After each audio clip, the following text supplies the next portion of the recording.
सो मुझे आपको कहबी विफल हुई केमी लाइफ रे सक्सेस हे ताहले आम छोटिया कहानी मध्यम जाना आम विफल हुई केमी सक्सेस हवा माने सफल हवा। थरे गोटे मनीष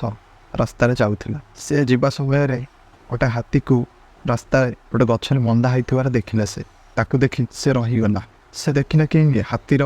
गोड़े रस्सी बंधा हो देखी से आश्चर्य है हाथी भली एक बड़ पशु से बंधा होता गचर केमी रही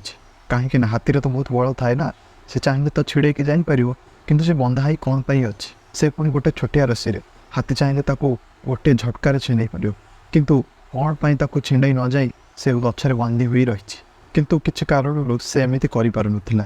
कहीं पाखर थी गोटे लोक को से पचारे ये हाथी कौन पाई जापारे तो सही लोक कहना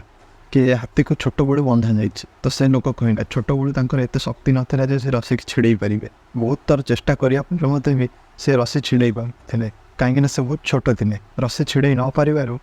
बार बार से हाथी की लगुए कि वो ये रस्सी के आगे छिड़े पारि तापर हाथी जब बड़ है तेज से हाथी के रस्सी छिड़ा को चेष्टा कले कहीं छोट बड़े से हाथी को विफलतार स्वाद चाखा पड़ता से मनीष बहुत चकित होगला कहला यही कारण हाथी ये रस्सी की छिड़े पारुनी हाथी यही जिनस विश्वास करे कि से रस्सी की से छिड़े पारे कहीं छोट बड़े तो छिड़े पार ना बड़ है ट्राए भी कलानी एमती हाथी बड़े आम लोक मान उत्तर पूर्व मिलता असफलता को नहीं आम लोक मैंने भावती कि यह कम को आम द्वितीय थर आना तो एमती चिंताधारा से रही जातु मन रखु जीवन में गोटे जिन हूँ असफलता हूँ गोटे सक्सेस बाट आपड़ी कठिन परिश्रम लगातार कर चलिए निश्चय आप दिन ना दिन सफल मिले पुणी एमती भी चिंताधारा अच्छा ताल आप भूल चिंताधारा अच्छा आप जल्दी आप चिंताधारा को चेंज करूँ और सफल हबार चेष्टा कर चलते।